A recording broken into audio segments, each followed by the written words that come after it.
meeting to order. You guys ready? All right. Good morning. Thank you all for coming. Let's do a roll call of the members of the council, starting with the end here, Dylan, the gentleman next to Dylan. Alan. Hi. I'm Alan Tucker, President of the Engineering College Senate, sitting in for Michael Schwartz, President of the University Senate. Dylan Selterman, President of GSO. Frank Trotter. Uwe Howard. Kevin Law. Dr. Benedict. John Garan. Jean Garan. All right. Okay. We have a quorum. The first order of business is the approval of the minutes of December 8th, 2009. I presume we've all had a chance to review them. Any comments, questions, revisions, additions? If not, I'll entertain a motion to approve. Motion. Second? Second. All in favor? Yep. Any Aye. opposed? Minutes of the December 8th meeting are approved. I have a brief report. It's only been about 2 months since we last met, and so not a whole lot has happened on one hand, but on the other hand, so much is happening. And primarily, again, it relates to what's happening in the national economy, the state economy, and Albany, and how it trickles down to Long Island and here at Stony Brook. And we are in such challenging times. We are in probably the worst economic times since the Great Depression. Some may say, you know, we're in some type of depression, certainly a recession. And it certainly makes it even a more challenging time to be in public service. And I want to thank you all for your commitment to the council. And none of the members here are paid.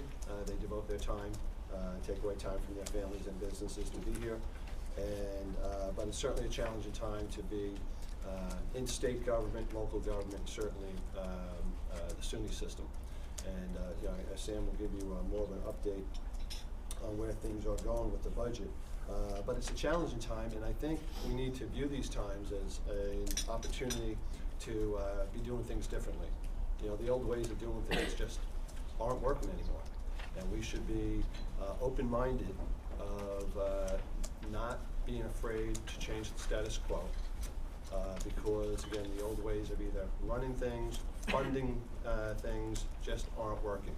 And if we can't and don't have the willingness to be flexible and open-minded to look at things differently these days during these challenging economic times when we have to be creative, when will there be that time?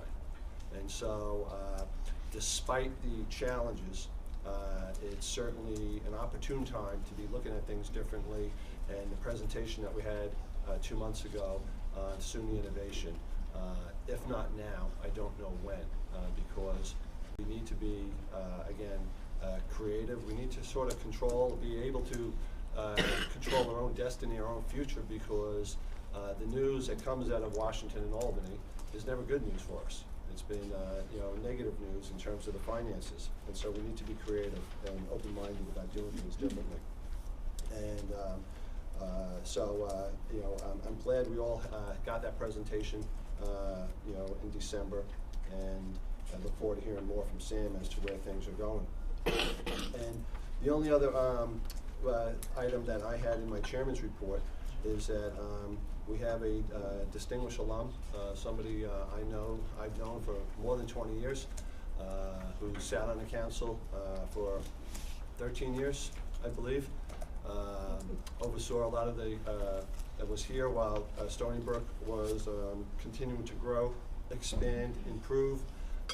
He did some great things in terms of coordinating the public safety efforts here at Stony Brook with the Suffolk County Police Department. He was involved with so many other aspects of the progress that this school has made over the last 20 years. And probably his greatest feat over the last 13 years, and there were many, was sitting on the selection committee and finding this young gentleman to my left, who is our new president. And because that, I understand, was a very rigorous, time-consuming process, and our dear friend John Gallagher was very much involved with that. And so, John, we want to thank you for all your years of service here in the council, and we have a little gift for you, and I'd like you to come up and receive it. Oh, nice.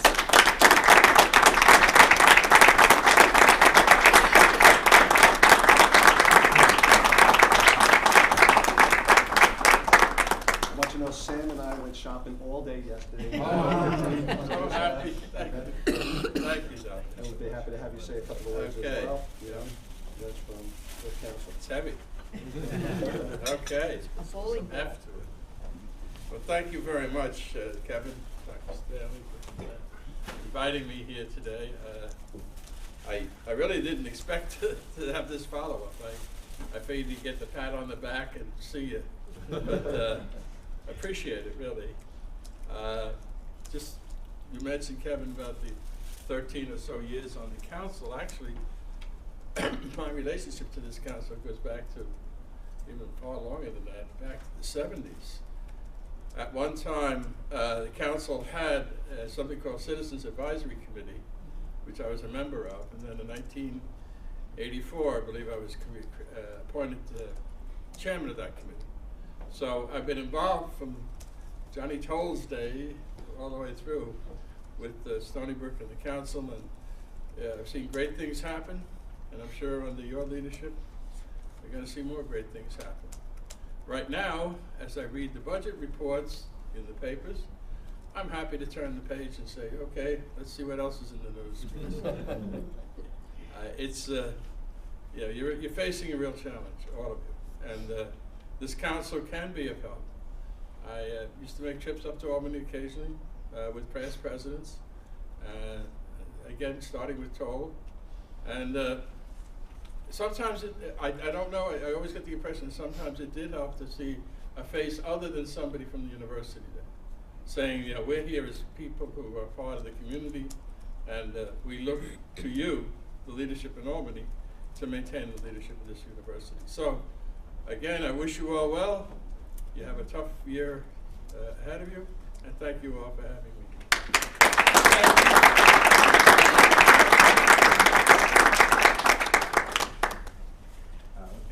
Thank you. Thank you, John. Okay. Okay.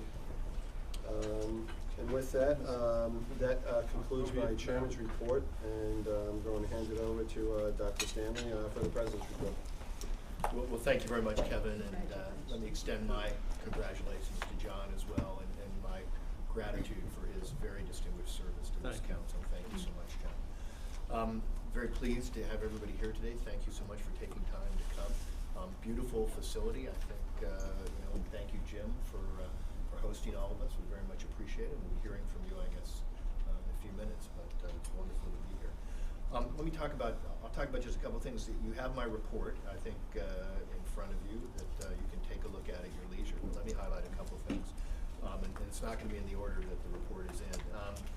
So one is Haiti.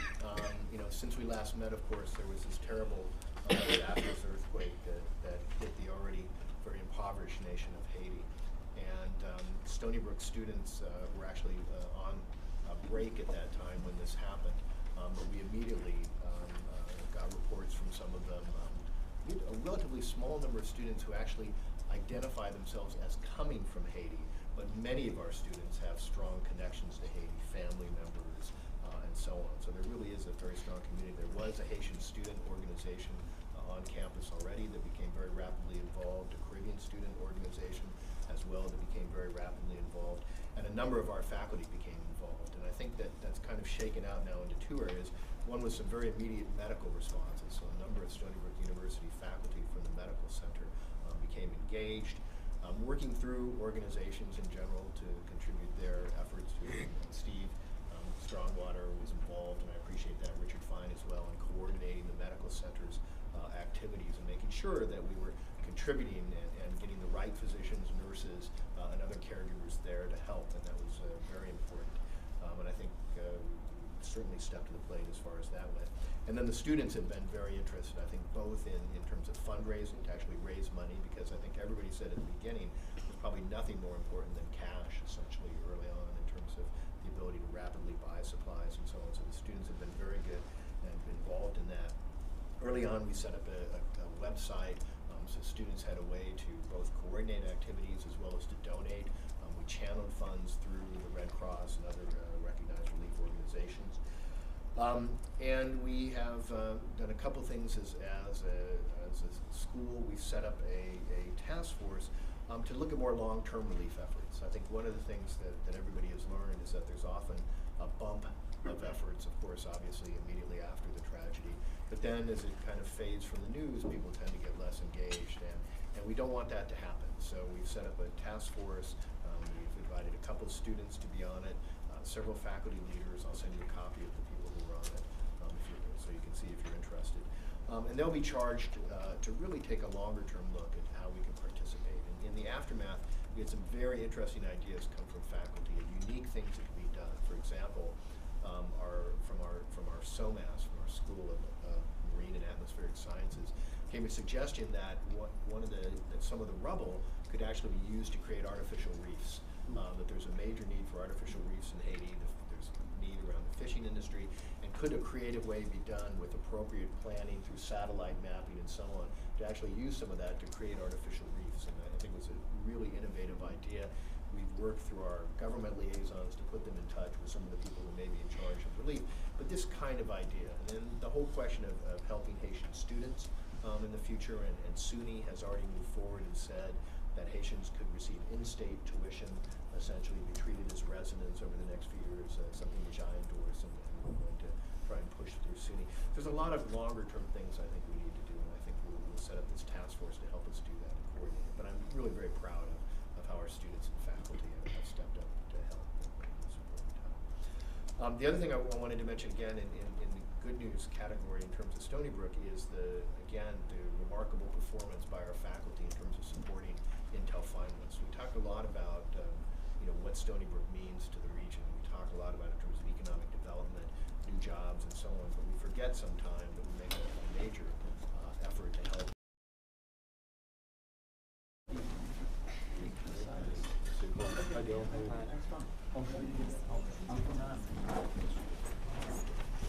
Okay. All right, we're going to call the meeting to order. You guys ready? All right, good morning. Thank you all for coming. Let's do a roll call of the members of the council, starting with the end here, Dylan, the gentleman next to Dylan. Al. Hi. I'm Alan Tucker, President of the Engineering College Senate, sitting in for Michael Schwartz, President of the University Senate. Dylan Selterman, President of GSO. Frank Trotta. Uwe Howard. Kevin Law. Dr. Benedict. John Garrard. Jean Garand. All right. Okay, we have a quorum. The first order of business is the approval of the minutes of December 8th, 2009. I presume we've all had a chance to review them. Any comments, questions, revisions, additions? If not, I'll entertain a motion to approve. Motion. Second? Second. All in favor? Any Aye. opposed? Minutes of the December 8th meeting are approved. I have a brief report. It's only been about 2 months since we last met, and so not a whole lot has happened on one hand, but on the other hand, so much is happening. And primarily, again, it relates to what's happening in the national economy, the state economy, and Albany, and how it trickles down to Long Island and here at Stony Brook. And we are in such challenging times. We are in probably the worst economic time since the Great Depression. Some may say, we're in some type of depression, certainly a recession. And it certainly makes it even a more challenging time to be in public service. And I want to thank you all for your commitment to the council. And none of the members here are paid. They devote their time, take away time from their families and businesses to be here. And but it's certainly a challenging time to be in state government, local government, certainly the SUNY system. And Sam will give you more of an update on where things are going with the budget. But it's a challenging time, and I think we need to view these times as an opportunity to be doing things differently.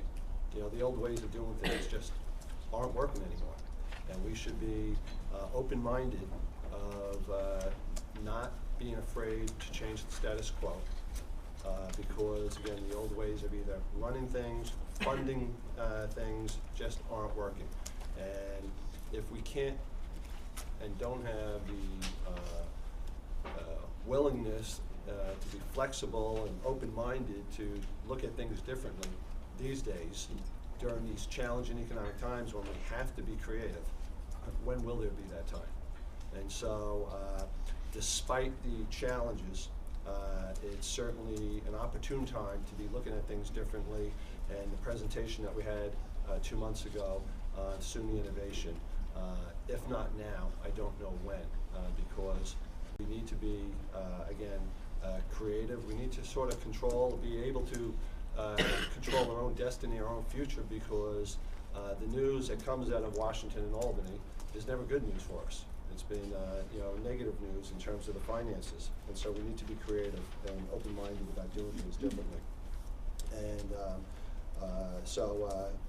I'm glad we all got that presentation in December, and I look forward to hearing more from Sam as to where things are going. And the only other item that I had in my chairman's report is that we have a distinguished alum, somebody I've known for more than 20 years, who sat on the council for 13 years, I believe. Oversaw a lot of that was here while Stony Brook was continuing to grow, expand, improve. He did some great things in terms of coordinating the public safety efforts here at Stony Brook with the Suffolk County Police Department. He was involved with so many other aspects of the progress that this school has made over the last 20 years. And probably his greatest feat over the last 13 years, and there were many, was sitting on the selection committee and finding this young gentleman to my left, who is our new president. And because that, I understand, was a very rigorous, time-consuming process, and our dear friend John Gallagher was very much involved with that.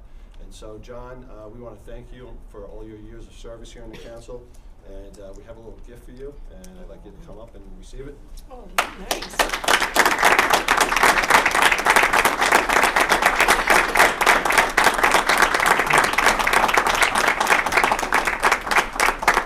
I want you to know Sam and I went shopping all day yesterday. So happy. Thank you. Thank you, Doc. And we'd be happy to have you say a couple of words Okay. as well. You know, that's from the council. It's heavy. Okay. A bowling Some heft to it. Well, thank you very much, Kevin, Dr. Stanley, for inviting me here today. I really didn't expect to have this follow-up. I figured you'd get the pat on the back and see you. But appreciate it, really. Just, you mentioned, Kevin, about the 13 or so years on the council. Actually, my relationship to this council goes back to even far longer than that, back to the 70s. At one time, the council had something called Citizens Advisory Committee, which I was a member of, and then in 1984, I believe I was appointed chairman of that committee. So I've been involved from Johnny Toll's day all the way through with Stony Brook and the council, and I've seen great things happen, and I'm sure under your leadership, we're going to see more great things happen. Right now, as I read the budget reports in the papers, I'm happy to turn the page and say, okay, let's see what else is in the news. It's, you're facing a real challenge, all of you, and this council can be of help. I used to make trips up to Albany occasionally with past presidents, again, starting with Toll, and sometimes I don't know, I always get the impression that sometimes it did help to see a face other than somebody from the university there, saying, we're here as people who are part of the community, and we look to you, the leadership in Albany, to maintain the leadership of this university. So, again, I wish you all well. You have a tough year ahead of you, and thank you all for having me.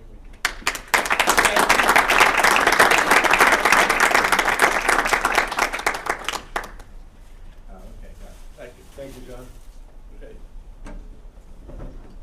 Okay. And with that, that concludes my chairman's report, and I'm going to hand it over to Dr. Stanley for the president's report. Well, thank you very much, Kevin, and let me extend my congratulations to John as well, and my gratitude for his very distinguished service to this Thank you. council. Thank you so much, Kevin. Very pleased to have everybody here today. Thank you so much for taking time to come. Beautiful facility, I think. Thank you, Jim, for hosting all of us. We very much appreciate it. We'll be hearing from you, I guess, in a few minutes, but it's wonderful to be here. I'll talk about just a couple of things. You have my report, I think, in front of you that you can take a look at your leisure. Let me highlight a couple of things. And it's not going to be in the order that the report is in. So one is Haiti. Since we last met, of course, there was this terrible disastrous earthquake that hit the already very impoverished nation of Haiti. And Stony Brook students were actually on break at that time when this happened. But we immediately got reports from some of them, a relatively small number of students who actually identify themselves as coming from Haiti, but many of our students have strong connections to Haiti, family members, and so on. So there really is a very strong community. There was a Haitian student organization on campus already that became very rapidly involved, a Caribbean student organization as well that became very rapidly involved, and a number of our faculty became involved. And I think that's kind of shaken out now into two areas.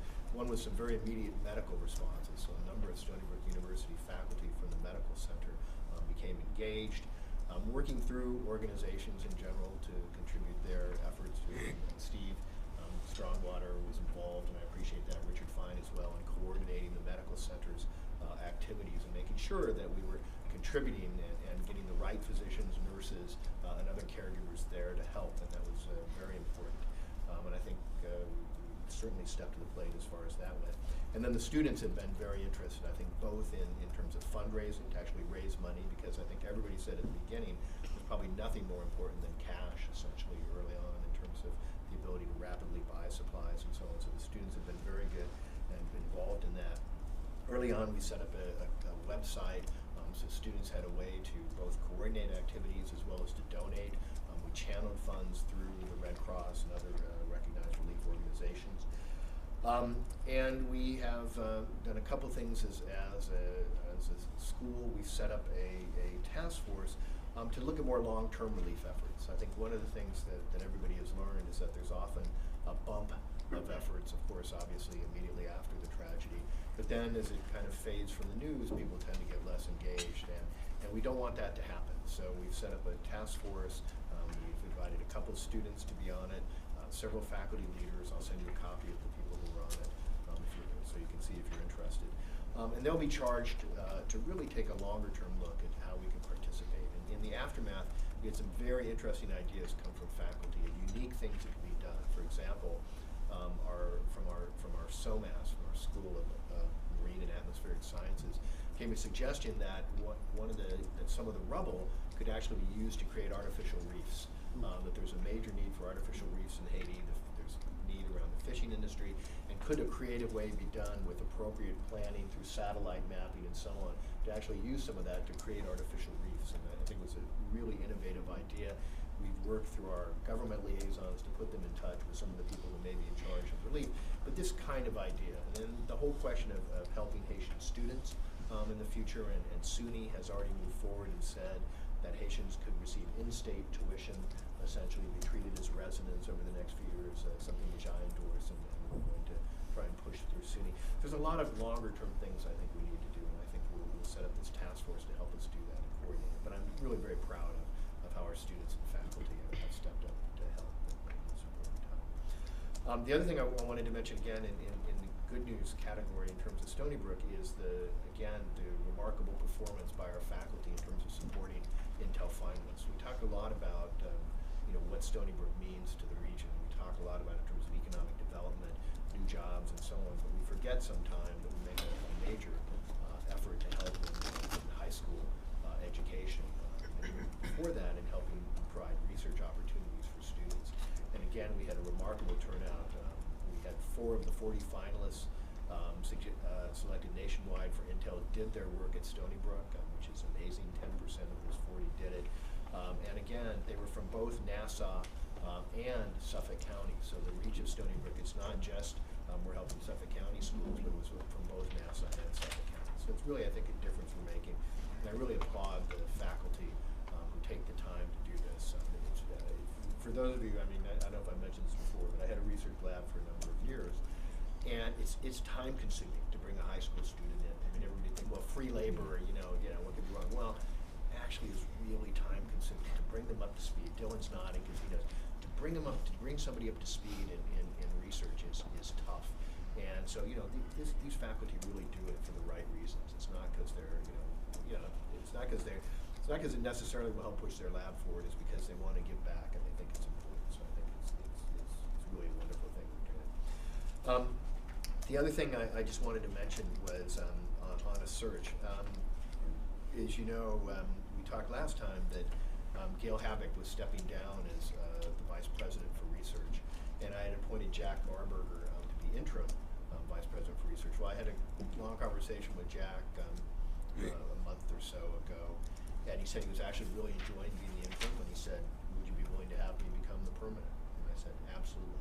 So Jack Marburger will be the Vice President for Research, and so I'm very pleased that he's enjoying this and going to do that. I really can't imagine somebody better qualified to serve in that role, and I greatly appreciate his willingness to come back and help Stony Brook in this regard. That's great, Sam. What actually is the role of so many different colleges and departments here do research? What is the role of the VP of Research? So that's a great question, Kevin. And so the goal here is a couple of things. One is to really help provide the infrastructure that our faculty need to do their work. So to make sure that, do we have the right kind of infrastructure in terms of the right kind of help us coordinate in terms of thinking about the facilities that are needed and trying to find ways to bring people together to break down barriers so we can do more multidisciplinary research. To know the funding agencies, how do we better compete in the funding agencies? Because research is all about competition. Getting dollars for funding is all about competing. We're competing with other universities all the time. Just laid out in its barest possible form, it is a competitive process. So how do we get a competitive advantage? Well, who are the funders? What are they interested in? How can we do that? How can we reach out better? How can we coordinate activities? And then the nuts and bolts, helping prepare grants, helping send those grants through the system, submitting it to the funders, and then all the compliance components of it. How do we make sure whenever Stony Brook submits a grant to the federal government, we essentially sign an assurance, and that assurance says we agree to do a certain number of things have to be done in exchange for this money. We agree that we're not going to be violating conflict of interest rules. We agree that we're going to use good financial stewardship, that the money will be used for what it's intended for, so the grant money isn't used for things it shouldn't be used for. So all of these things are part of assurances, and the Vice President for Research is responsible for making sure that those assurances are carried out. Very important. So it's a very important job, and what somebody like Dr. Marburger brings to the table is the fact that, of course, because of his experience actually in the White House running policy, he really understands the federal sides of things tremendously well. Because he ran Brookhaven National Laboratory, and they're, of course, our biggest partner, he understands that very well. And because he's a former president of the university, he knows how this place works very well, too. So he really brings a number of wonderful qualifications to the job, and I'm very pleased about that. And we have reopened, we have our search ongoing for a Vice President for Advancement. That search is underway now. We'll probably be looking for a firm to help us do that, to help us select that. A very important position, as you know, because we'll talk about revenue in a second, but because revenue is so tight currently, I think our ability to increase revenue for philanthropy has never been more important. So it's a critical position for the university. And that's the primary role of the advancement position. Exactly. Help us raise money. And so we'll be looking for somebody to do that. Did you have somebody, or is this a new position? We had somebody before. Lance King was here, and Lance left right after I arrived. I don't take that personally. He had found a job already with a firm in Chicago, and Eric Doppel has been filling in very well. But we need to now launch a search, I think, for a permanent person. And I'll conclude by talking about what Kevin alluded to, which is the challenges we face currently in the budget. Governor Patterson released his 2010-11 executive budget on the 19th. There was good news and bad news as far as I was concerned for Stony Brook, and that the bad news first is that there was a very significant new cut to the State University of New York, and as we've talked about before, and I'm never tired of saying this, these cuts are always perpetuating. So when the cut comes to our central allocation, it's not just a one-year thing, it perpetuates on. So we received another reduction in our state allocation, which brings now to about 55 million Stony Brook share of that over the past couple years. And that works out to be probably, in terms of the budget we actually work with on the university side, and I apologize, Steve, I'm not talking hospital right now, but just the university side. If you look at that, that's about 18 to 20% now we're seeing on that numbers, and that's a very, very significant level of cuts. And we have not dealt with all of them. We still have at least 30 million now that we have to deal with in this next budget period to figure out how we're going to cover, and that is tremendous. And so that was very discouraging for us. We understand, I think it's fair to say that I think we understand that the tax revenue is down for the state. I think those figures I think are pretty unequivocal, and so we I think all recognize that budgets had to be made, but one would always hope that higher education might have been spared, but it wasn't. Everybody received a cut. K-12 actually, my understanding, received its first real cut in a number of years, so it's a very tough budget. And of course, we just had the headlines a couple weeks ago, or even a week ago, that there's additional shortfalls in revenue as well, so an additional $500,000 shortfall. So this is very discouraging from that point of view. The good news, as far as I was concerned, and I think almost everybody here in our leadership group, was that the governor also included the Public Higher Education Empowerment and Innovation Act, which we've taken to call FIA. Some people don't like that acronym because it sounds like FUI, but FIA is what we're calling it. And this is an act that really has a number of components, but I think the things that have gotten the most attention would be the ability to increase public-private partnerships, so the ability to cut some of the red tape that's involved in public-private partnerships, not deregulated. There would be a board set up that would approve these things, a board that would be appointed by the governor, approved by the legislature, a 3-person board. We'd be able to weigh any type of public-private partnerships to make sure that it really was in the interest of SUNY and had to do with the educational mission. But this would be the kind of thing, and I've given examples. People have said, well, what would you do? The example I have is graduate student housing. We've taken a hard look at trying to build more graduate student housing. It's a need for us. We want affordable housing for graduate students in Stony Brook. But the challenge has been building through the state. The costs would not allow us to do it. We would have to charge rents that are simply too high. We can't make it work on a cost basis. And so this would be a great example where public-private partnership could really make a difference. If we were able to work with a good developer, we could develop a parcel on our land, but let them do the building under labor is protected in this bill, so it protects that, but it allows us to build something I think that would actually provide graduate student housing at an affordable rate. And I think this is the kind of thing we would love to be able to do that we can't do right now easily. So that's one component. The second is in procurement. Right now we have to go through something called pre-audit. Pre-audit is very burdensome. It has to go through the Attorney General, the DOB, Department of Budget, or the Controller's Office for approval.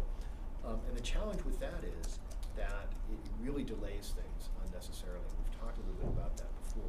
There's only 3 states in the union that have pre-audit. Mississippi, South Dakota, and Kansas. They're the only states that have pre-audit for their schools. It doesn't make sense. It's something other states have been able to dispense with. Again, we're not getting rid of regulation. SUNY would be filing at our campuses. We'd be responsible for reports twice a year on how this money is being expended. And of course, any expenditure can be post-audited and should be post-audited. We're completely comfortable with that. But the pre-audit has delayed things. There's really amazing examples from the hospital where replacement equipment, not even new equipment, but replacement equipment is held up for 14 months because of pre-audit requirements. Things that can be bought at a private hospital in 6 weeks are held up. Doesn't make sense. It's not effective for taxpayers, and should be eliminated. And the third thing, and the thing that's probably gotten the most attention, has been trying to set what I would call a fair, equitable, and rational tuition policy for SUNY. And I think that's been, as I said before, got probably the most attention. If you look at what's happened over the past few years, 2 things have happened, which I think have been to the detriment of SUNY. One has been that tuition has in fact increased on an average of 7% a year. So if you look and just do the numbers, tuition has increased on an average of about 7% a year. But that's not how it's been done. It's been done with years, 5, 6 years at a time with absolutely no increases in tuition.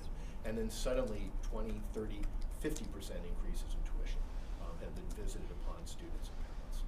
That's not a rational way to do things. It's not a way that makes any sense.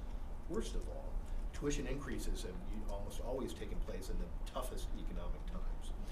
Again, the state runs low on money, they raise tuition up, and now, as you know, in the past time, they capture the revenue. So the revenue doesn't even go back to the campuses to help the students who are paying more money. And I know everybody knows, I've railed on this before, but gosh darn it, I'm gonna rail on it again.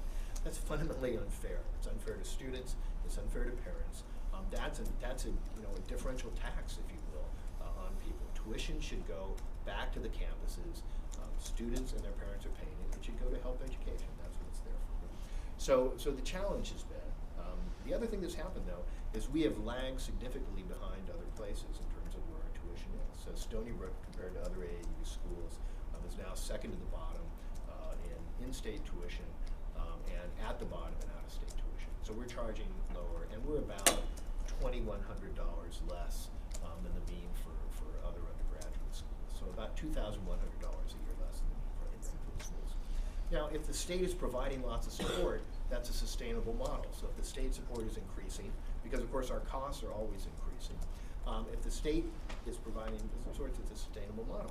When the state is cutting support, and I've just told you they've cut support now about 18 to 20%, that's not a sustainable model. And again, I'm not counting, I should say to be fair, when I say 18 to 20%, I'm not counting obligated salary raises that they have provided. So I need to say that to be fair.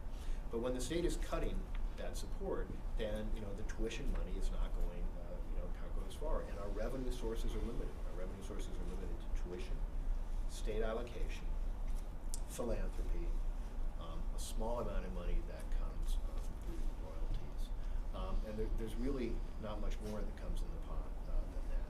So that's a challenge for us, and I think it's not a sustainable model. And so what this would do is we'd give the state board of trustees the ability to set tuition versus 2.5 times the higher education, up to 2.5 times the higher education price index. And I think would create a policy, and SUNY is working now to put forward what that would be.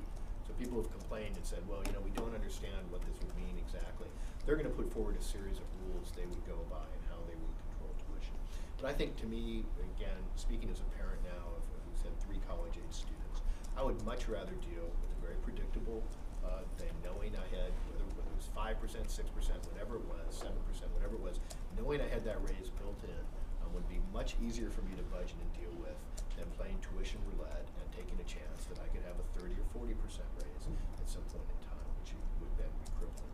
So it's a very important thing. The key part is we would do 2 things that are important, and that's talked about, is we would set aside money for scholarships from the increased tuition to hold our poorest students, our economically disadvantaged students, harmless. We would bridge that gap between TAP funding and the increase in tuition, so that students who are our poorest students would not have an economic disadvantage from this.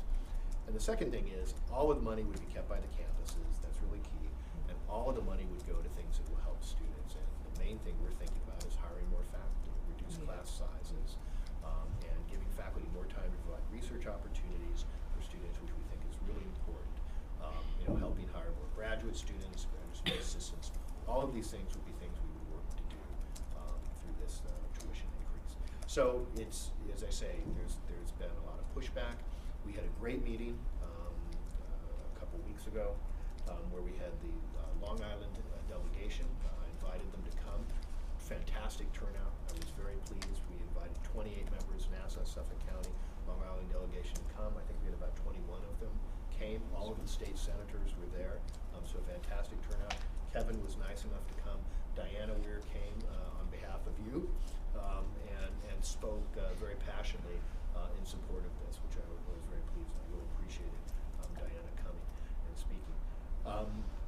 And I think, it was a good briefing. I had some really good conversations with the delegates afterwards. I will be talking to them again.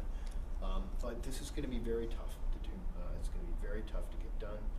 There's opposition, some of it unexpected, and I have trouble understanding from some groups. And for the legislatures, they're giving up something. They're giving up something they've had for a number of years, which is, the right to kind of set tuition for the higher education. And that's not easy to give people to give something up. On the other hand, I would argue that if they really care about the State University of New York, and if they really care about Stony Brook, then they may have to give something up. It's very difficult for them, of course, politically, to increase tuition, because, you know, if you're running for election, you know some people are going to be unhappy. I think to put it in the hands of a board that's been appointed by the governor and approved by the legislature, that should have the best interests of SUNY and its students at heart, I think makes a lot of sense. And so I'm very supportive of this. You know, I will be continuing to advocate for it every place I can, every day, every venue I can. But as I say, it's going to be a tough challenge. But I was very pleased that the delegates came out. I'll continue to be talking with them. I will be going to Albany to meet with them again. I'll be going with John Simpson, the president of the University of Buffalo, and I are going to go together to meet with people because we think this is very important to get done. So that's, it took longer than I wanted to, but once I get on this topic, I get on a roll. But I'm happy to answer any questions. Great. Well, thanks, Sam, for the briefing, the update. A couple of follow-ups. I was in Albany last week to testify before an assembly, a joint assembly committee, and you know, talking to people. You know, I've been in and out for the last in and out of government for the last 20 years, and everybody up there, again, everyone's saying they've never seen things so bad. Albany has been through some bad things, and I mean, as Sam mentioned, you know, it's unfortunately a higher ed and it's spared cuts. You know, I was talking to the Parks Commissioner, who was saying she's going to have to close down parks, and and I was talking to the Health Commissioner, and he was giving me his stories, and it's just every agency, every organization is not being spared, and it's unfortunate. And the good news, as Sam mentioned, you know, Governor Patterson gets attacked for so many things. You know, some may be fair, most unfair, but to his credit, he did put this in the budget. And so, but that's just the beginning. As Sam said, the hard work is now getting this done through the legislature. You would have been so impressed with the job Sam did at the delegation meeting. And one, the fact that all 9 senators showed up is a testament to you know, Sam and the university here and the efforts to bring them here, and most of the assembly members. And they were definitely engaged. They heard a great presentation from Sam, who sounded as if he's been here for the last 20 years in terms of his knowledge and grasp of the issues.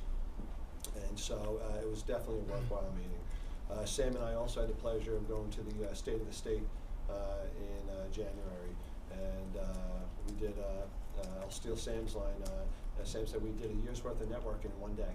And we had some fun, and again, Sam got to meet all the right, you know, players and the appropriate people, and I had some fun introducing him around to the folks up there. So he's off to a great start. This is an ambitious item that is not going to be easy to get approved, but we'll need the help from all of you as we continue to formulate the legislative strategy being led by Sam and Abe Blackman, who we heard from last at our last meeting. And so we'll let you know when it might be an appropriate time for you guys to chime in. And John? Well, where is the biggest opposition? Is it political? And if it's political, is it a part of the state? My perspective, you know, it's probably the biggest challenge going to be in the New York State Assembly. You know, Sam, would you agree? I would agree. Right. I would agree. Traditionally, I think that the concern has been access. The concern has been if you raise tuition, do you decrease access? And I think the arguments that I would make to that, to, you know, have the benefit, I think, of being true, is that if we did have this ability to raise tuition, we probably could take more students. So right now, you know, we are turning away qualified students from Stony Brook. So, you know, that's an access issue. And I think if we actually had the opportunity, and Buffalo, I know, wants to do the same thing, and they would expand student body even more than we would. So I think the opportunity, I think that to me speaks to access. And I think, again, if we hold the disadvantaged students harmless, I think that does answer that question. And for Stony Brook, you know, to me, it's access, but access to quality, too. I mean, you want students, you know, the students of New York, the high school students of New York, should have the opportunity to go to a state university that, you know, rivals that of any other state. I mean, I think that, yeah, I mean, it may be self-evident to everybody in this room, but, you know, Stony Brook, Buffalo, I mean, we want to provide schools, you know, that are on a par with the University of Michigan.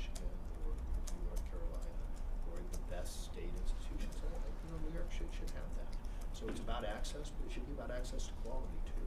And that's important. I mean, it's not gonna do Jasper any good if, you know, if the quality of the Stony Brook education falls down. Yeah, you know, access, but if the quality is not good, then when you graduate, what's that Stony Brook degree worth to you? I mean, what does it mean to graduate from Stony Brook? And I really want it to mean something, you know, fantastic, that people look at that and say, yes, Stony Brook, I know that place, it's outstanding. That's what we're pushing for. So Sam, has that's anyone what asked, what specifically, you know, what would be the target tuition under this? Yeah, I mean, and I think Initiative. when we did our calculation, John, we calculated about 6% increase per year. If we had that over the next 8 to 10 years, and our state support remained constant, which is talked about in this act, that state support should remain constant.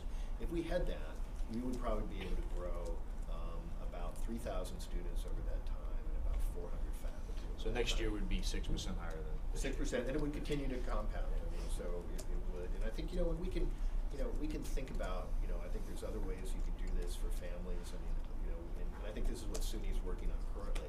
You know, some places do something, you know, nice, which is they set that when you come in as a freshman, that's your tuition, then it stays your tuition for 4 years. And so, you know, that might mean it would take us a little longer to ramp up, but it would still, I think, give the advantages to students and parents who know exactly what they're doing. So I think there's a lot of ways to try and implement this, but I think that's important. And before I forget, you know, the state of the state was a really great day, and I really have to thank Kevin again. Kevin, you know, knows so many people that when he and I went there, I was just able to stand next to him, and everybody came to us. So it was absolutely true. I mean, it was true. Everybody came to us. It was a wonderful occasion. I met everybody I wanted to meet, and they all wanted to say hello to Mr. Law. So it actually worked very well. Yeah. Yeah, sure. Did you have a question? No? Jean? I have a question. Yeah. I have a comment. Yeah. You know, we're talking about the student ratio for the teachers, and I think there's the big hole, because I hear that from the students and the teachers. Yes. That some of them are cutting their classes and not being able to graduate. It is really a frightening situation for a college of this caliber. I agree. And what's so frightening about all of this going on is that it really does have a trickle down. Because obviously, if they're cutting your budget, our taxes are going up. And even down to tiny municipalities, everybody's so frightened to death. Because the MTA tax is coming in, everybody's going to the school, local school taxes, they're not getting the help either. Our real estate property taxes go up. It hurts every industry. And so obviously what you are feeling on this level, everybody is feeling on the way down. People are not even able to retire because their investments are down. I mean, the markets go down every day. It's a sinking feeling. So obviously our job is to try to be cheerleaders here and try to think there is good news coming, and we do have quality, and I think that's the thing, Sam, that you're hitting the nail ahead. And I'm thinking also, don't we generate money from our research program? Oh, absolutely. And this Absolutely. is We where bring your federal forte dollars. is. We bring federal So, dollars in, absolutely. A lot of money comes in from research and patent And we need to do rights. better. We need to Yeah. do better, but a lot comes in and we can do better. I think And you you're certainly absolutely have the right. brains here to do it and the facilities to do it with CWIT and everything else going on. Yep. I mean, we should be an economic base, and we are. Yep. So we need to identify ourselves and feel more very proactive. Anything we can do. I mean, I just am on fire. Well, you know? thank you. Thank No, you. really. I want And to give put you that to credit. work. Yeah. Oh, yeah, it's Yeah. working, it's Yeah, working. no, I appreciate And that. I'm glad about the building on campus for the graduate students, because even us as local communities, as we kind of anchor for you as well. Yeah. And to put our, you know, graduate students on the train coming back and forth so that we work in a symbiotic relationship. We can do it. We certainly can do it. But your leadership in Kevin Law being on the roster with us is a very wonderful thing. So I'm right with you. Thank you. Good. Yeah. Thanks, Jean. Any other questions for Sam? Thank you, Mr. President. Next item on the agenda, we will receive a report, a facilities update from Barbara Chernow, the VP for Facilities and Services. Barbara? Good morning, and thank you for inviting me. I'm going to take a page out of Jean's book and talk about cheerleading. So this morning, I'm going to cheerlead for Facilities and Services. We manage 5 campuses, and in case you have, let me go back to. Barbara, was that on? Do you not hear me? I can hear you, but I don't think I'm hearing you through the microphone. Am I? Okay. Is this better? Is anybody else, or is it just me? Okay, while Jim's doing that, We manage 5 campuses. The first one is Manhattan, and going east all the way to Southampton. Okay, ma'am. And what does that mean? We have a total of 174 buildings. Obviously, most of them are in main campus. We have 2 leases in Manhattan. And the category called other properties are the Oldfield properties. It's Sunwood, it's Atwood. We manage Flax Pond and some other properties as well. So we're basically managing 11 million square feet and enjoying every moment of it. That was a great slide. And I'm sorry if I missed you, I was trying to read it. The other properties, what are those? Exactly what I was just gonna the Sunwood, where the president lives, and it's also, we have many meetings there. Atwood and Shorewood are places where distinguished faculty can stay for a bit. We manage Flax Pond, which works with DEC, which is a marine laboratory. Where's that located? Also in the Right. Oldfield area. Okay. Wow, that's a significant footprint. I like to call it our bed and breakfast part of our show. Okay, next slide. So Barbara, for don't you those of have- you that, sorry? Don't you have properties out east too, beside Calverton? Yeah, the Southampton campus. No, I mean, I know that. The Calverton incubator. The incubator. Yes, we'll get there as well. Oh, okay. Okay. So for those of you that haven't been in Manhattan, and I don't know if Dylan has, but I think many of the rest of you have, we have 2 facilities. The first one is 401, which is here on the 2nd floor, if you can't see, 2nd floor, and 387, we're on the 3rd floor. This is a footprint of 401. We have 11 classrooms there, and we've been operating that facility for 10 years. A few years ago, President Kennedy asked me to negotiate a lease to take on more space. Some of the limitations of 401 were the size of the classrooms. So we negotiated another lease, and we built bigger classrooms that also have movable partitions. So this big space can be 3 classrooms or a giant room for over 200 people. Sadly, because of budget cuts, Sam and I realized that probably the most financially sound thing to do is to let this lease lapse. So come December 2010, we will not be operating this facility, and we'll be operating all our programs out of 387. The good news is that I was very aggressive when we negotiated this lease, and this lease is about 33% less expensive than the 401 property.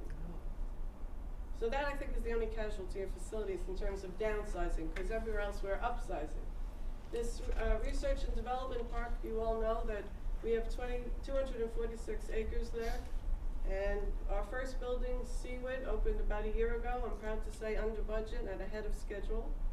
Right now we're building AirTech, which is our energy center. That's on budget and on schedule. Seawood is 100,000 square feet and AirTech is about 47,000 square feet.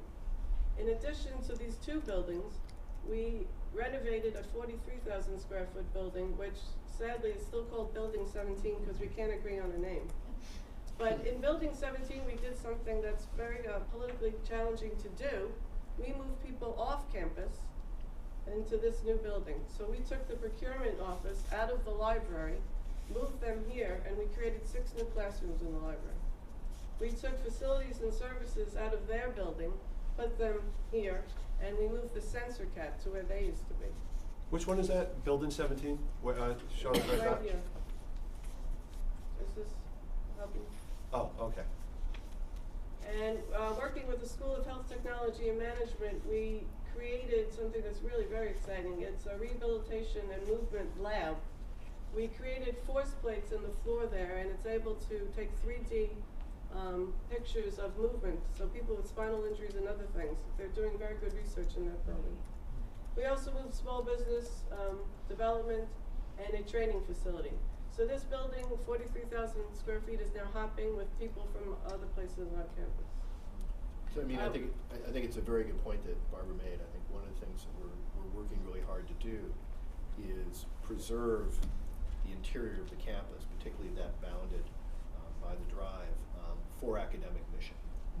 And things that aren't directly related to students and academic mission, we try to get off campus. And you know, we're not unique in doing this, other universities are doing it, but I think it's an important kind of principle that we're trying to use as we plan ahead, is that, you know, even though it's 1,100 acres, seems like a lot of space, we really do have to be careful about how we plan our interior side. So this is part of that trend of trying to do. And I think we actually built community. After we got the first group to move out of the library, it was easier to move others. Yes? Where is that located, the R&D park? It's off Stony Brook Road. It's really contiguous to this campus. It's about 2 minutes from the south part of main campus. And the size of it again is how much? 246 acres. So what this picture shows is sort of our master plan for the 246 acres.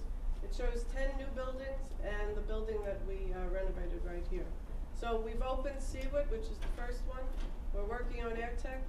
There are others working on funding for new buildings. We would locate it right here. We'll develop the north part of the park first and then the southern. What's exciting to me also about the R&D park is that we could use renewable energy there. So in building 17, we put a solar array on that building. Next slide. Southampton.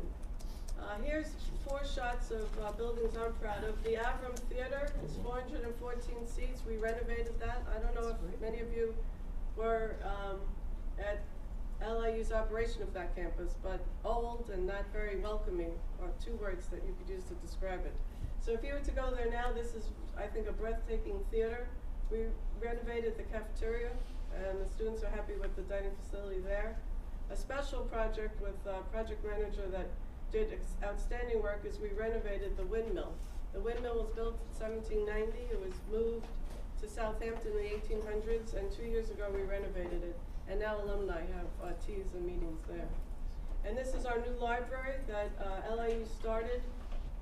And we finished. It took 1.5 years, and it's a special place. It has seminar rooms, and a cafe will be in the front, and we use geothermal systems there to heat and cool the building. Okay, next slide. Calverton. Okay, John, here it is. Calverton is a 16,000 square foot building. You'll see later we're going to have an addition to it, but there's some meeting rooms, and we renovate the labs for the incubator tenants. Do we own a lease? We own that property. And what? And that's all incubator? Yes, That all type of- incubator. As a matter of fact, I'll show you later, we just got a grant and we're adding to it. Okay, Ms. Marion? Okay, now this is a slide I could talk about for hours, so in 5 minutes just tell me to be quiet. This is an examination of our main campus, and frankly, main campus on the west side only. As you can see, about 79%, the blue and the 20 and the red, 79% of these buildings are more than 30 years old. As a matter of fact, that's not very old. In university years, unlike dog years, that's pretty young. But what is important to note is, because most of these buildings, if built well and maintained well, will have a 100-year lifespan. But the infrastructure inside and out of buildings have a 25 to 30-year lifespan. And that's the challenge that facilities and services are dealing with now. The systems in the buildings, or the systems outside buildings. And we'll go through more of that in a minute. But before we change slides, I know a lot of you have been on campus for a while. Does anyone know the oldest building on main campus? Kevin, you should know this. You gave me a minute, I did it. Okay, you can answer at the end. No. Okay, next slide. I don't want to blow it for you. It's old chemistry, and that's important. I'll tell you why when we don't. I wouldn't have come close. So the very, very good news in this tough economic climate is for a 5-year period, we have $514 million to spend on our buildings. The interesting part, and the part I'm very, very happy about, is that we spend almost 71% of that on critical maintenance items. We were allocated by the legislature $148 million for strategic initiatives, and basically that's a fancy word for new buildings. But most of our money must be spent on critical maintenance. So when I find something on campus that we need to fix, I have to write it up, get permission from the construction fund, get permission from the Division of Budget, and then do the project. Karen, can you go back one slide? I'm sorry. Even though the legislature approved $148 million on strategic initiatives, the Division of Budget has just released 78.2 of that. They've released 5 of the 12 projects. Next slide. Talking about critical maintenance, these are the buckets that we created to do the work on campus. And as you can see, about 40% is for something we call building systems. So that's high temperature hot water, roofs, air handlers, things in the building. And then we divided it into obviously other pots, and we could talk about that through the presentation. Marian? This is highlighting some of the critical maintenance projects. The picture over here is our fabulous track, and Jim could talk about that, but it's probably hard to have a good track team when the track is all broken up. Chariots of Fire. Chariots of Fire, very good. So here are some of the highlights. Where are we spending a lot of our money? On repairing our high voltage feeders, on repairing our plaza decks, doing a lot of work in HSC and the roofs. And a big piece is going to be replacing our west plant on campus. The good piece about some of the building systems is that we were able to convince the construction fund that not only should we replace some of the systems, but we should be able to bring up some of the buildings to a state of good repair and to meet current needs. So in the big pot of money for buildings, we're able to do Old Chemistry, Javits, and Harriman. Next slide. So some of the pictures that I try to hide on campus when you walk around are the plazas that need work, our labs that are falling apart and aren't as good as labs you'll see in some high schools, some of our bathrooms, and the deck on the HSC. Some of the good things we've done already is our roadways. The green depicts roadways that are in design that we're planning to make changes, addressing drainage and doing some paving. And the red is the areas we've already improved. This is a picture of a roundabout they're created that eases traffic in the middle of campus. Do you hear anything? That is the sound of a high temperature hot water leak. This fall, we had a leak in our high temperature hot water lines. Why did we have a leak? Because these lines, which feed the heat and cooling all over campus, the insulation is gone. These lines have been in the ground for more than 35 years, but they're supposed to be in the ground and being maintained for about 20 years. So they sprung leaks and took out our feeders. So for 4 days this fall, we had emergency generators all around campus. So this is a very big project, $25 million in fact. And here's an example of new pipe that we've laid. If you have a sewer line next, no need to surprise us with that. Don't worry. This is a very important slide because when, too bad Eric is in here. This is why, but Peter's here. Peter, this is why sometimes students don't have heat or hot water. Because this is a map of both the high temperature hot water all around campus and the high voltage lines. So the red is the high voltage. The other colors are the high temperature hot water. You notice all the times they intersect. So when they're intersecting, like here, Peter, when we had students not being able to shower, it took out those lines. So as I said earlier, we were spending $25 million to repair all of them. This is to show you a status. The green, it's been replaced. The purple, we've done something else, so those lines don't function anymore. This lighter blue is in construction. And the remaining yellow is stuff that I've gotten funded that we'll continue to do over the next 2 years. Steve, don't worry. We're not doing work near the hospital because you don't have direct buried pipe. All your pipes are in tunnels. So the very good news is in a year and a half, this will just be a memory, and all the pipes will be replaced and new. Going back to the strategic initiatives, I told you that we had $148 million approved by the legislature. The blue highlighted are the projects that have been released by Division of Budget. So there are 5 projects. The rec center you probably all passed this morning.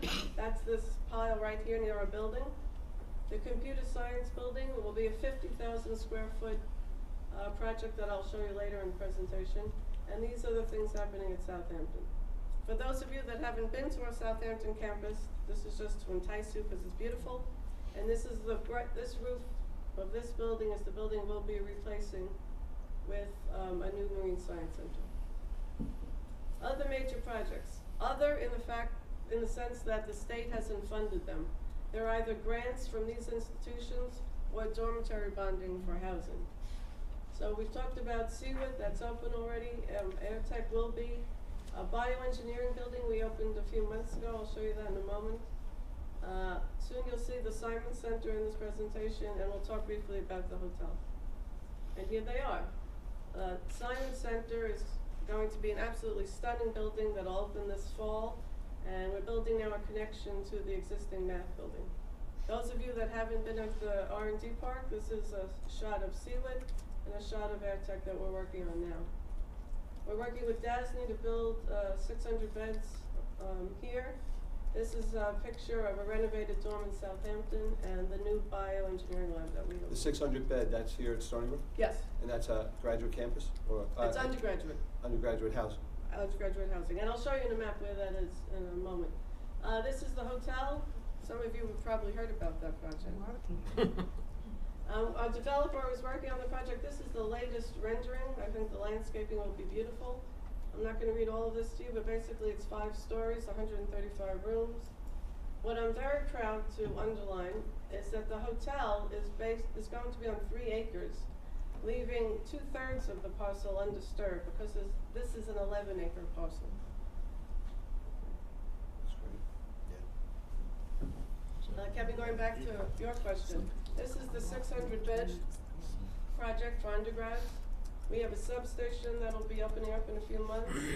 This is where Simon's building is, old chemistry, the rec center, where our new computer science center will be, the bioengineering building that just opened, and this is where the hotel will be located. So if you then lie all the high-temp hot water projects we're doing on campus on roadways, that's probably why you'll see that we're digging up and making a mess all over campus. So this is an example of why. Marianne? So who we are. Facilities and services, I believe, is the wheels that keep things going. Marianne, go ahead. We do things as simple as delivering mail and as complicated as building a new science facility. I'm proud of the work our police and emergency managers do, and our custodians and carpenters and our transportation system. And we're pretty darn big. We're about 37,000 people, which is the size of many cities. And I'm not going to read all this to you, but we have big things. Lots of water, lots of cable, lots of manholes. We're just plain big. Go ahead. And as I said, we're moving mail. We're cleaning millions of square feet, making sure hazardous materials are picked up safely. And what I'm proudest of lately is all the materials we're recycling. We now recycle all the construction debris we're using. For instance, when we did the roadways, we replaced it all with the roadways we dug up. So a lot of what we're doing now is in the greenest of fashions. Go ahead. All our, you know, it was interesting, at the meeting last week, some of the students were talking about, well, why don't we do biodegradable packaging? And I felt badly because we weren't obviously advertising that enough, because we do. All our serviceware is biodegradable as well. We have 2 greenhouses. All the plants on campus you see, we've grown. We have an in-vessel food waste composter, which is now making all the mulch. Our buses use biodiesel, ultra-low sulfur. We have a bus now that's using used vegetable oil from our dining halls. So if you smell French fries later, it's probably the bus that just went by. And we just got a bus that'll be all electric that was going to put on the road in about a month. We've saved millions of dollars in energy performance contracts. We had a $25 million contract that's supposed to save $3 million a year. Last year we saved $6 million alone. We have occupancy sensors in buildings, complex fluorescence, all the things that you're supposed to be doing, we're doing. The only thing we can't do on main campus is renewable energy. So that's why you see we're doing it in all our other campuses. Okay, now to a very important issue. I gave you, I think a few weeks ago, a resolution to name the entranceway to main campus for Dr. Kenny. We like to call it Shirley Kenny Drive, in recognition of her leadership and the values she gave to our campus, and in keeping with the tradition of naming streets after previous presidents. I'd also like your help in naming the streets in our R&D park. It's pretty darn hard for the mailman to deliver when no streets have her name. So we're proposing that the entry road we call Development Drive, the perpendicular road Innovation Road, and the area that's just open for emergency vehicles R&D Service Road. Next slide. Also, that thick thing I gave you is all about our traffic rules. Right. So basically, I'm sure you read every page, but this is the summary. We'd like to make sure that we can tow people who are repeat offenders, so if they have $200 or more in outstanding fines. Students who are paying no attention and getting traffic fines, not you don't, and not paying them, we'd like to make it harder for them to enroll or refer them for some disciplinary action. People who think that they can park wherever they want, whether it's a spot or not, we'd like to fine. And we need to recognize all this new signage on campus. If I have your concurrence, we send it up To Albany, there's a 45-day comment period, and when everybody says it's fine, it then gets ratified. Any questions? The changes in red, are in red, Yes. am I right, Barbara? Mhm. Right. Does this generate any money? Has anybody not graduated because of the fines? I'm just interested to know. It was a, No one's been held back for Nobody. graduation.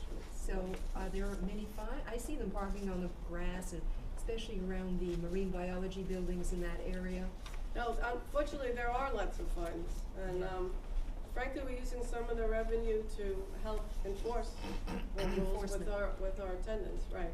But I have to say, parking is a challenge, and although we have 16,780 spots and created more than 900 last year, we have many visitors to campus, and I think it's very important that we continue to enforce the rules, otherwise it makes it harder for everybody else. Especially people who block handicap parking or fire zones. So I think it's important to have an enforcement arm. Yeah. Barbara, who made the electric bus for you? Odine. Oh, that? If you're very good, I'll let you ride it. I know those folks, they're great people. Use it last I'm night. looking forward to Is, that. is it a, it's a shuttle van? It's not a full size, No, it's a 44. 44 passenger? Mhm. So we'll see how it works. That's the way to go. Yes, I think so. Barbara, there was a time around the holiday season where the dental school had no electricity and was using generators constantly. Can you make a comment about that? Yeah, that's why I give that spiel about the high temperature hot water. When the high temperature hot water takes out the feeder lines, there's no electricity. No electricity, that's kind of an inconvenience for. That's putting it mildly, it's horrible. I mean, frankly, that never should have happened. The critical maintenance project for that particular part of the campus should have been done about 10 years ago. And 4 years ago, I lobbied very hard to get that $25 million to do it. And in a year, this memory will be behind us. But as Peter could tell you, it's happened way too much. It's a nuisance job and 400 students that can't have a shower. It's not happening. No, and it's a very hard job to do. I think people before me avoided it because it was complicated, but it must be done. In an effort to either fully disclose or to point the finger, the Stony Brook campus is not a LIPA customer. Oh, yeah, I thought They they still- didn't pay their bill or something, you know? I mean, not to add to this, but the main campus is not a LIPA. The main campus, yes. Right. But Southampton is, and I And hope the you're art taking department. advantage of some of our programs for some of the improvements you're trying to make at the Southampton Right. campus. And we took advantage of some of your programs for the solar array at the R&D. Right, yes, I'm aware. And I hope to take advantage of more of your programs. Well, we should also do a little photo op or something for that. Sure. You know, is that installed already? Yes. Yeah. And we have one on our bus shelter, actually, on main campus. But let's not tell anybody.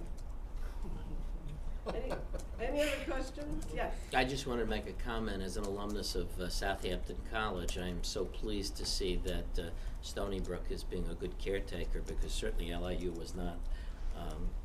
So it's nice to see the improvements that are being made. Thank you. Unfortunately, I know there's a lot more to go out there. Yes. You know, you know, Barbara, thanks for the report. It's such an impressive operation. You know, you think of Stony Brook, you think of the campus, you think of the students, you think of the hospital. But it's really, you're running and sitting out here. It is. And between, you know, the infrastructure needs, the transportation needs, the sewage and solid waste, it's really sort of a big challenge that has nothing to do with education, but certainly impacts the quality of life of everybody who lives, works, and goes to the school year. So you have to do it all seamless. I'm sure it's thankless because nobody sees it. Everybody expects it all to happen. But just the amount of mail that gets delivered on campus, it's a really sort of an impressive operation. And you know, thanks for sharing. And, Well, I'm very lucky. I have a wonderful staff and wonderful colleagues. They never complain. Or maybe Yvette complains. And it's a tradition to name a street, only a street after a former president. Well, I started that tradition a few years ago, so yes. Sam, do you see what you have to look forward to? Well, I think for Sam, we'd get a new campus. A back alley behind the sack.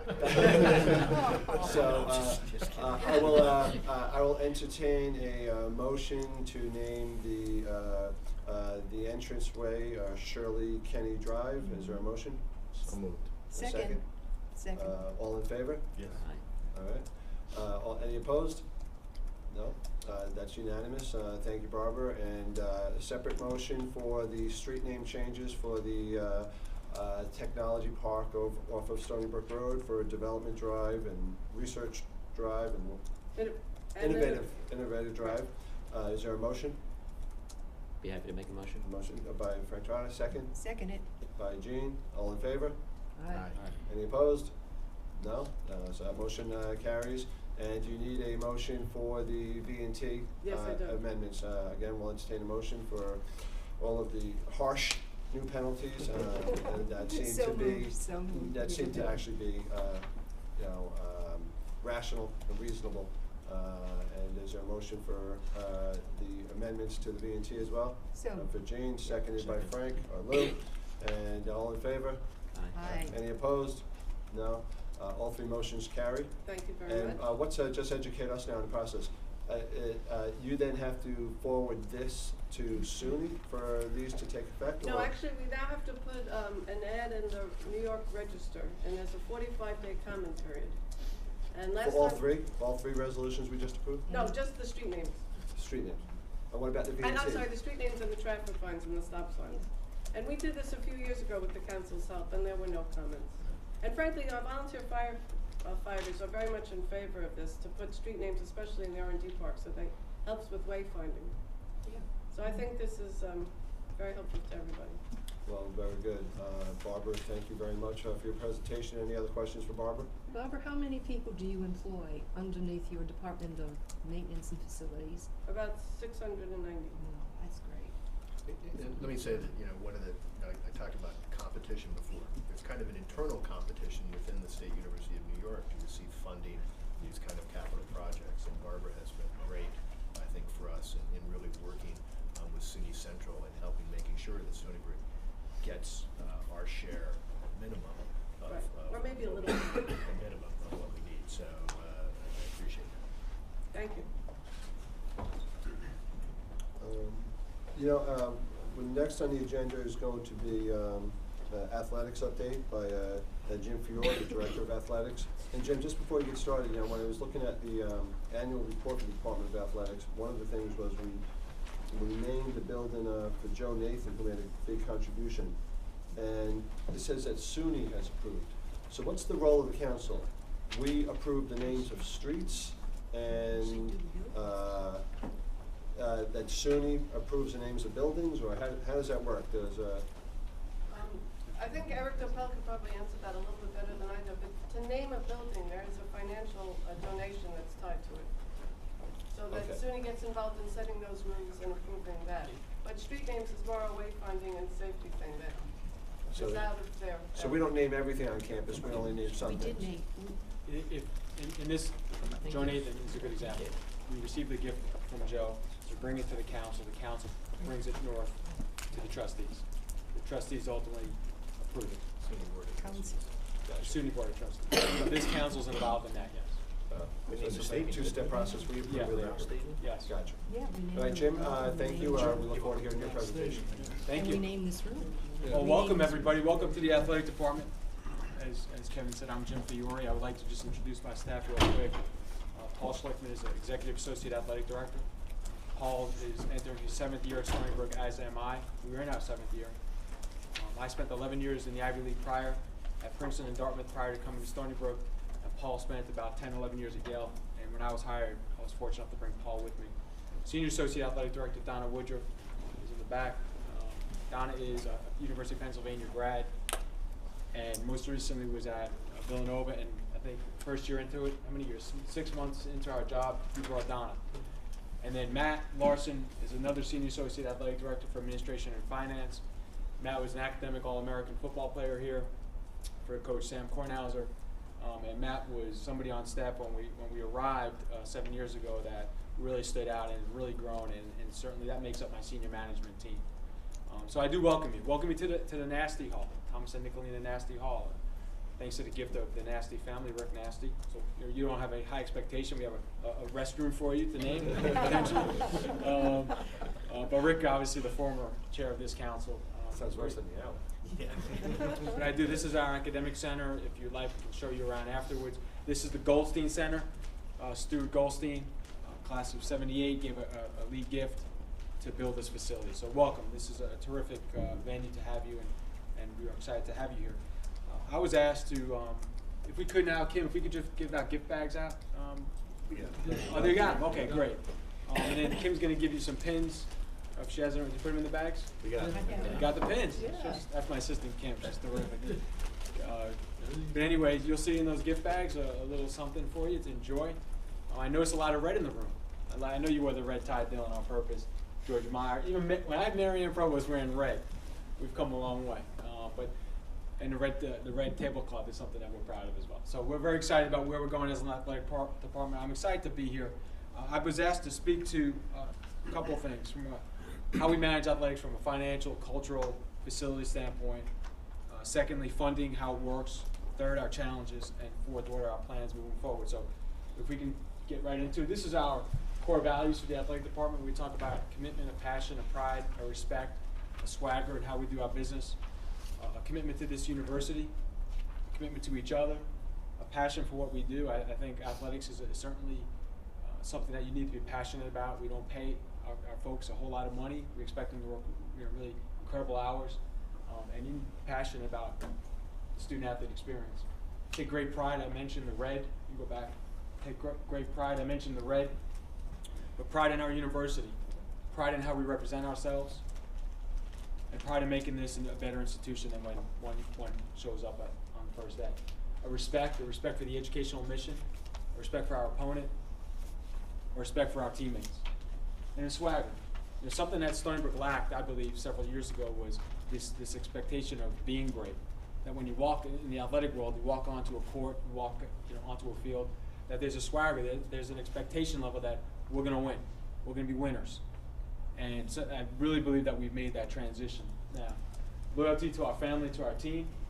We want all of our kids to have a positive, meaningful educational experience through athletics. Commitment to rules compliance, unwavering. Class and how we do our business, how we conduct ourselves. And at the end of the day, high expectations and accountability to those expectations. Go ahead, Matt. So a little bit about Division I history. When we arrived in 2003, we had a broken environment, a broken culture. We had a situation where we had one championship in the prior 5 years. Next slide. Academically, we were broken. We had a 2.76 GPA when we arrived. It's over a 3.0 now, and I'll get to that later. So over the course of the last 6 years, 7 years, we've had over 1,200 student athletes achieve a 3.0. Made our conference honor roll. 532 athletes, 3.5 or better cumulative GPA. As I mentioned, when we arrived in 2003, our GPA was a 2.86. That's 400 athletes, and it's gone up to, we've been over the 3.0 mark. And this is when we built the academic center. So it's a direct relation. That's higher than the average student at Stony Brook. Go ahead, Matt. Athletic success in the last 6 years, and most recently, this is probably the last 3 years. We've had 11 conference championships, 5 regular season, 12 NCAA appearances, 18 4 individual NCAA appearances. All these folks in the all-conference, 19 All-American selections, 12 Coach of the Year selections. The Commissioner's Cup is emblematic of the best athletic program in the America East. The America East is made up of 9 institutions: Stony Brook, Albany, Binghamton, Maryland, Baltimore County, University of Maine, University of New Hampshire, Boston University, Hartford, who am I forgetting? Vermont, University of Vermont. We were 799 when we got here, and then we are clearly on our way up. This is after the fall. We were in second place going into the winter. And right now, our men's and women's basketball team, men are in first, big game tomorrow night, playing the number 2 team, and the women are in fourth. And the spring is usually our better athletic success. I thought this was important. We went Division I in 1999. I arrived at Stony Brook in the fall of 2003, summer of 2003.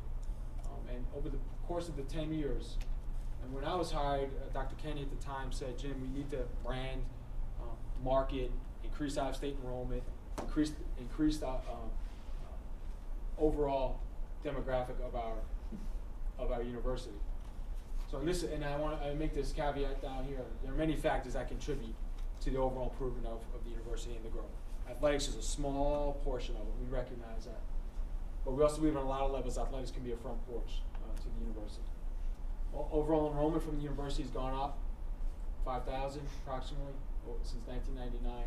The SATs have jumped, freshman class, freshman apps have almost doubled, out of state almost tripled, percentage of out of state almost tripled, and selectivity has improved.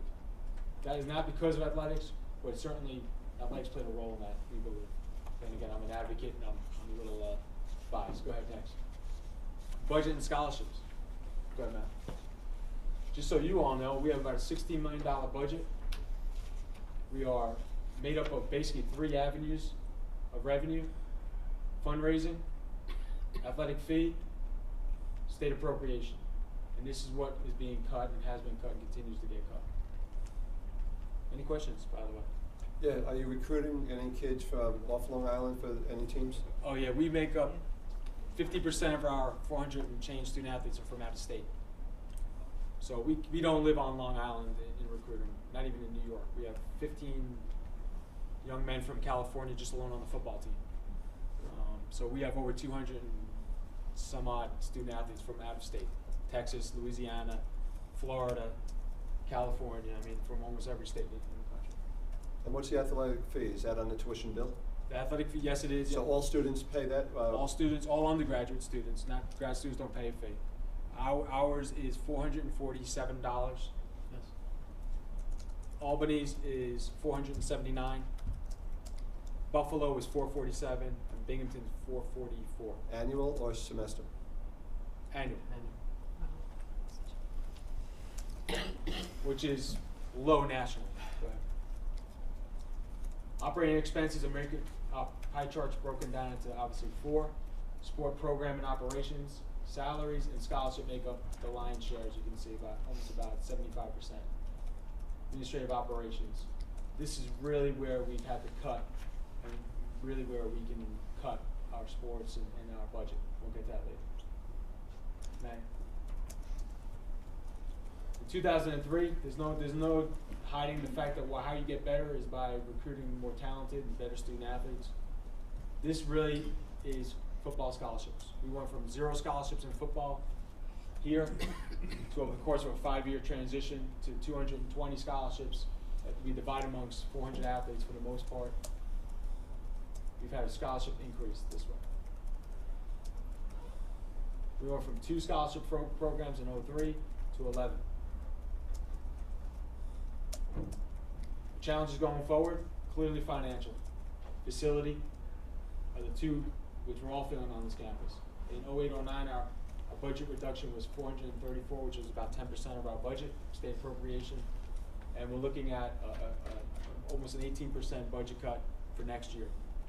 And our challenge is how? And the ways that we can move forward, we're going to be either moving programs off and not supporting programs, and dropping sports and closing pools and stopping programming.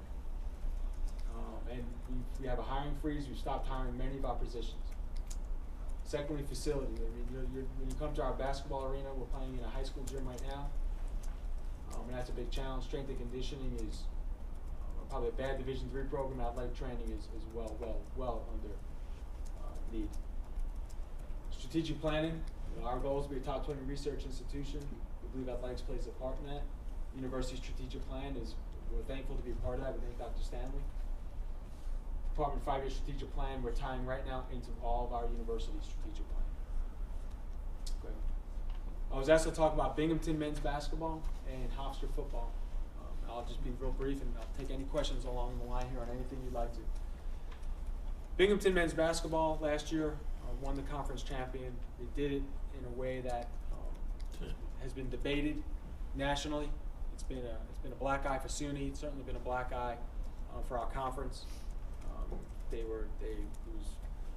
think people question the type of individuals they brought in. A lot of transfers, a lot of one-year wonders, we call them. We have 1 year of eligibility left. Terrific players, not graduating, not going to class, being arrested. A lot of different issues in that program. I think they lost 6 or 7 kids, and coach got removed, not totally fired yet. He's been taking a leave. The president essentially has lost her job. He'd say it's because of basketball. I don't know that for sure. The athletic director has lost his job. Athletics is a very highly visible, vulnerable, and volatile business. It's very, very visible. When you think of Georgetown, a lot of people think of, Patrick Ewing, if you will. You think of the basketball program. They think of Notre Dame. They think of the Golden Dome. Right? They think of the football helmets a lot. So athletics can be, on one hand, very good for marketing, and on the other hand, it can really hurt a university. So in Binghamton's case, we believe, had a short-term plan for building a basketball program. And that's not how you build a basketball program. And it cost them. It really cost them. It cost the university, it cost people's jobs, and it cost kids, student athletes their experience.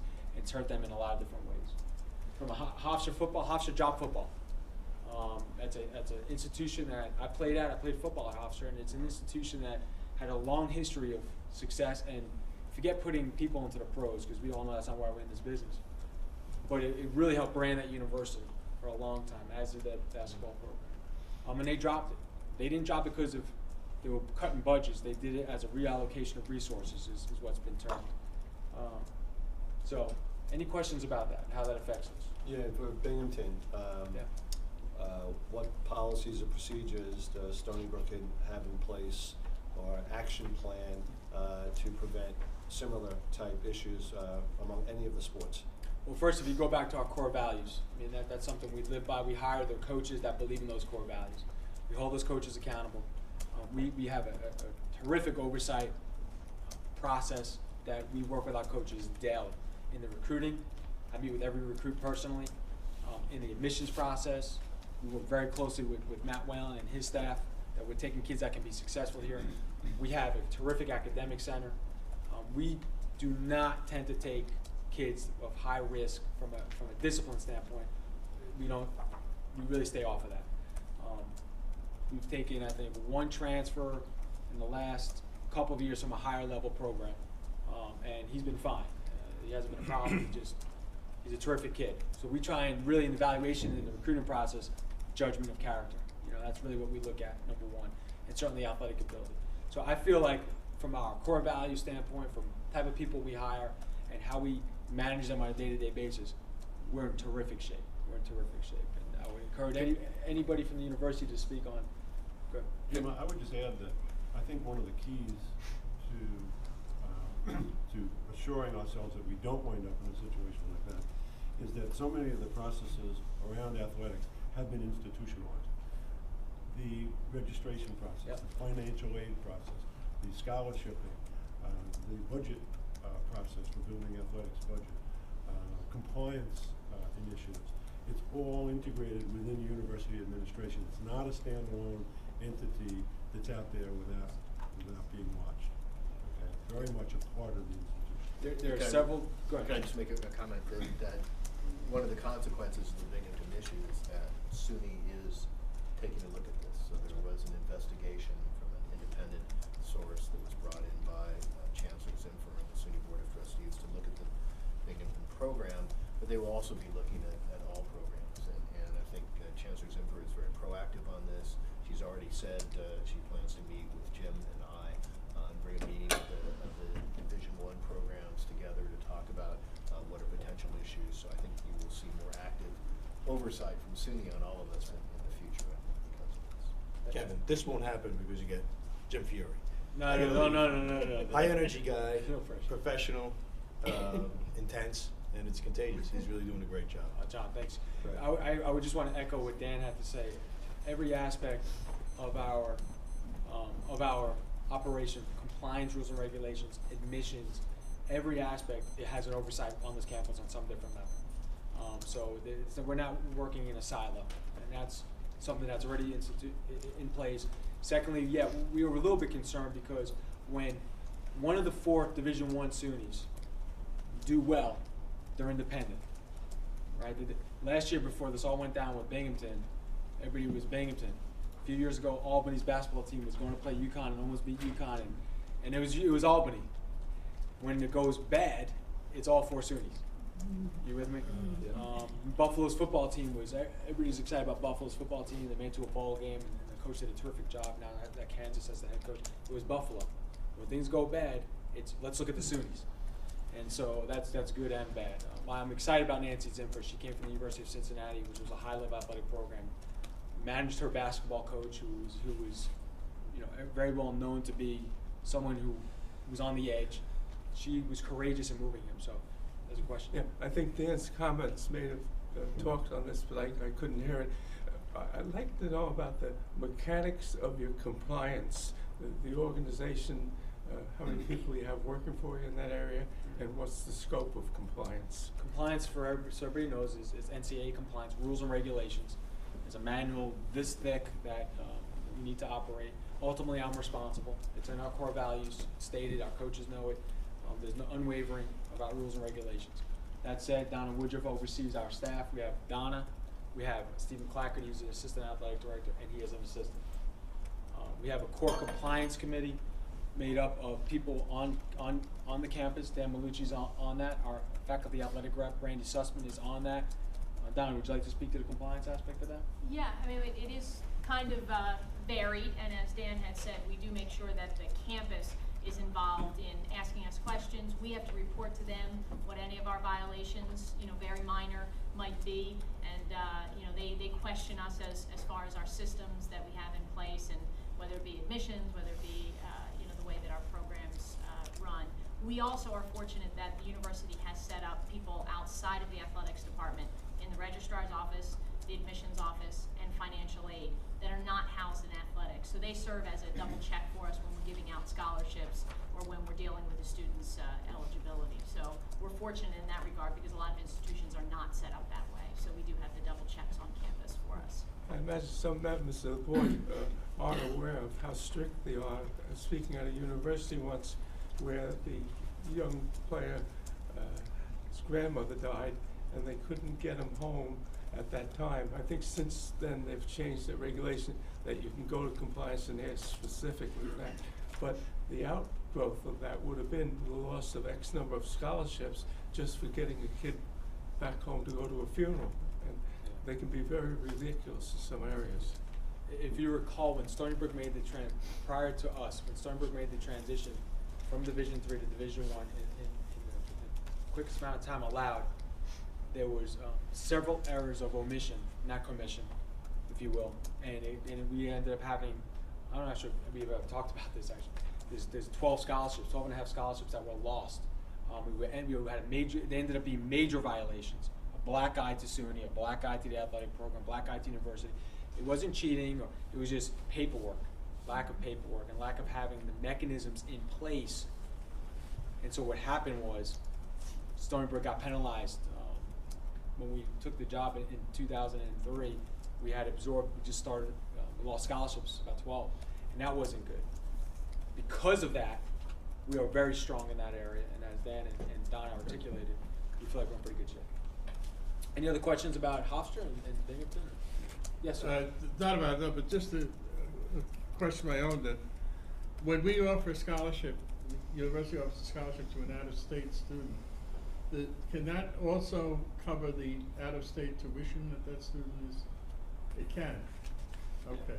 I was just curious. What most of our coaches do is they split scholarships. So they'll give John Gallagher from Pennsylvania X amount of dollars, and they'll take Alan Tucker from Connecticut X. Yeah. Most kids don't get full scholarships. It pays for tuition. So the out-of-state tuition is sort of covered through the splitting of the scholarship. Yeah. There's a bill. Below the full. We give them X amount of money towards that bill, and they have to come up with the rest. Have we been able to take advantage of Hofstra's unfortunate situation with their football team and to our benefit? We're going to own the fall in terms of the media market, which we're very excited about. We took only 2 or 3 transfers. We didn't want to take the whole team. We could have taken a lot more. We were very selective for many different reasons. Culturally, in the locker room, we wanted to make sure that we had a unified group. Secondly, we want to take the better ones, the younger ones, and the Long Island kids, because it helps local recruiting. It really has. And then the other thing was there were several kids that already had signed with Hofstra that were seniors in high school.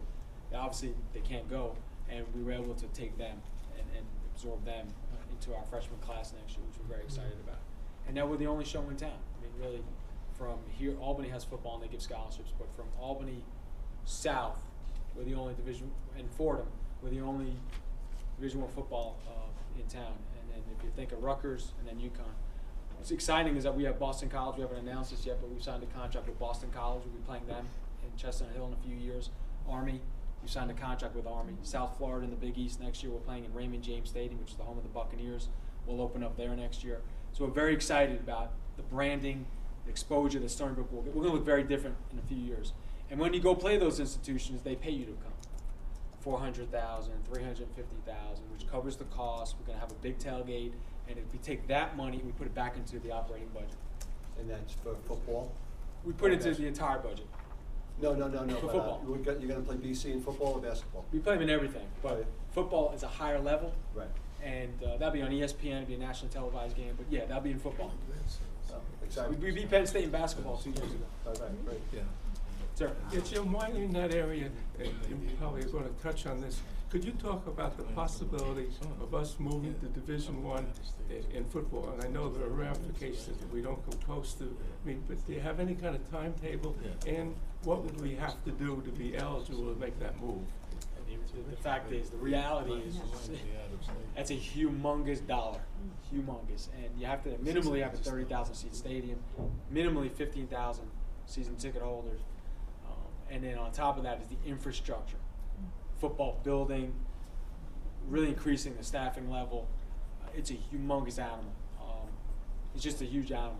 I don't know. Do I have a timetable? I'm not sure that's even in our strategic plan. That's a SUNY and Stony Brook strategic plan decision, and that's not a Jim Fiore decision. So, but you're not proposing that. We're not thinking someday at this school that rates number 2 of 8,000 colleges in the world wouldn't be thinking of terms that they could do the sort of things that Southern California, Clemson, Georgia Tech do. what I'm saying is, I never say never, but right today, it's not on our agenda to be a 1A football program. The next. As Pasteur said, chance favors the prepared mind. I think that we ought to at least have thoughts in that area and what we have to do so we're knowledgeable about it. In other words, helping to build a stadium to someday, we can get it. We can't wait till that day and then say, well, we got to build a stadium to hold 30,000 people.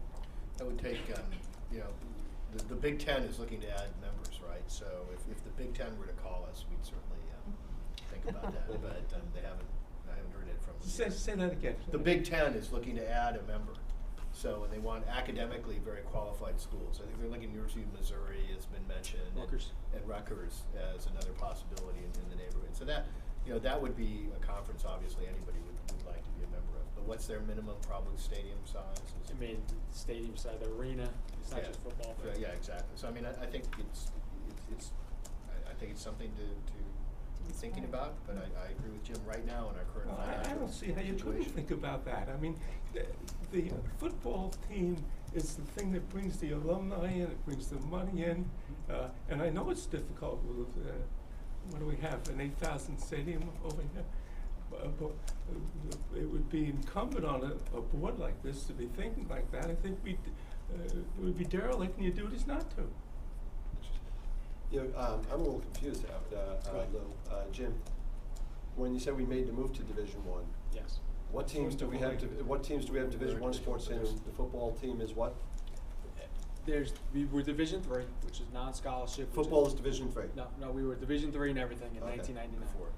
And then, tell me out then, because you were here, right? In '94, and in 5 years they went to Division I, which means scholarships, conference affiliation, facilities upgrade.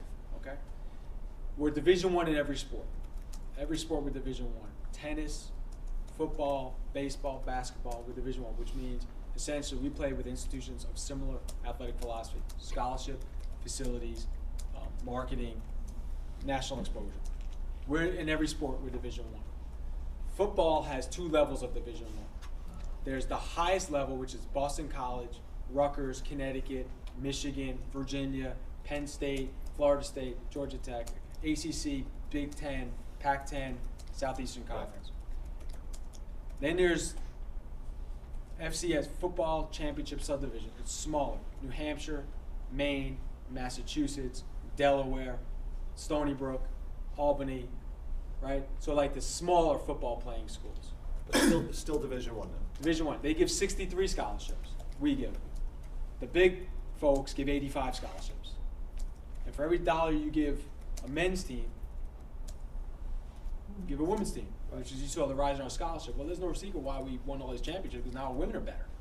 Because now we're fully funding the women, for the most part. I'm looking at Donna, she's my moral compass. Okay, that's helpful, thanks. So, does that help? Okay. Thanks. Jim, Yes, where ma'am. does the scholarship money come from? What pocket?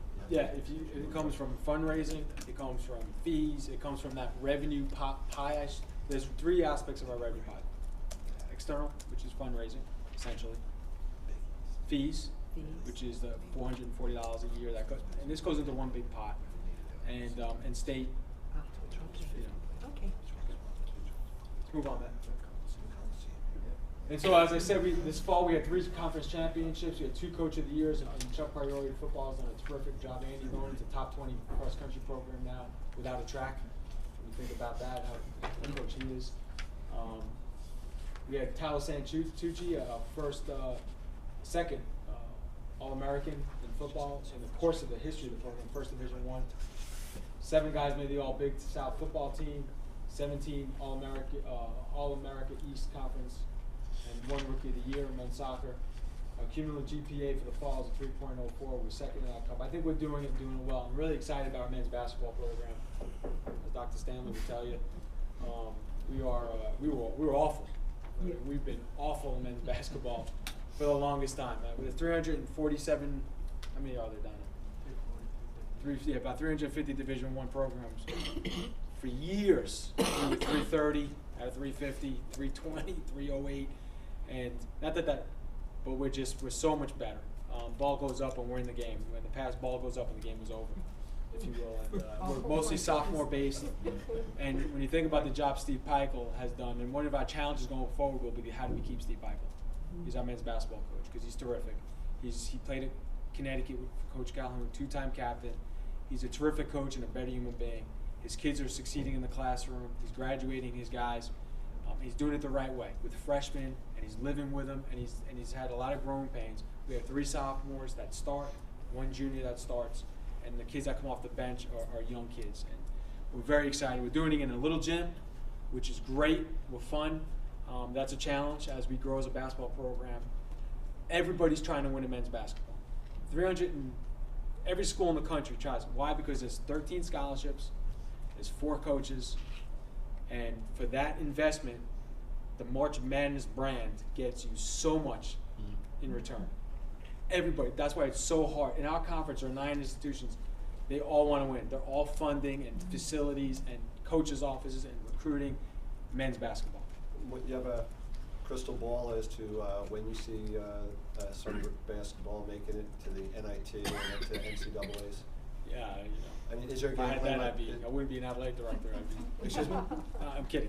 If I knew that, I wouldn't be an I athletic. know, but is it something that we think is We're foreseeable close. in the next We're couple close. of years? We're in first place right now. Now, understand, we've never been in first place this late into the year. I think after the first game, we usually we're close. If we win our regular season conference this year, automatically go to the NIT, regardless of what happens in our conference tournament. That's nice. So we're a game up in the loss column. We're playing tomorrow night. We play the team right behind us. They're 8-3. We're 8-2. If we beat them, we have a chance to separate ourselves a little bit. And then we have Binghamton on Saturday. You're welcome to come. It's going to be sold out if it's not already. So hurry up and tell me what you need. And then February 24th, Vermont will be a nationally televised game that will be the best atmosphere you'll see at this school ever. That'll be Wednesday, February 24th. And when you come to our games, everybody's in red. That's really a source of pride, right, Dr. Stanley, would you say? Yeah. I think that I've thoroughly enjoyed the games I've gone to, and I highly recommend coming. It's a great atmosphere. The students have a lot of fun. More than half the crowd is community. I'm amazed at people in the area come out to watch, and of course a lot of the faculty and staff are there as well. But it's a great environment, very exciting, as Jim said. I mean, it's a shame in some sense that we don't have had the money freed up so we can finish the renovations and be playing in the big gym. On the other hand, You know, there is an advantage to playing in a small environment like that, and everybody yelling loud and distracting the other team to the extent you can, and so on. So, no, it's been, I highly recommend going to a game. I think you really enjoy it. What time's the game on Saturday? 7, the last 3, February 10th, tomorrow night, 7, 13th, which is Saturday at 7, and the 24th. Those are our last 3 home games, unless we're fortunate enough to host the championship game. I know Steve Strongward came from the University of Connecticut, and UConn was not UConn until their basketball programs had this. Am I wrong? Absolutely not wrong. So You're dead basketball is really branded at university. Totally. And so everybody is trying to take that UConn Model. Everybody's trying to win that UConn model. So. Gene? I just want you to know, everywhere I've ever been, we've won an NCAA championship. Michigan, Massachusetts, UConn, so Jim's gonna do it. It's happening. I'm the good luck charm. All right, Steve, we're gonna count on you for that. Pressure. Jim, I wanted to segue as to what Dr. Stanley was saying, because the community's reaction and the aura of excitement with that red, I hear all over. But one of the comments I heard recently is the way you are marketing this basketball team as well to the communities at large.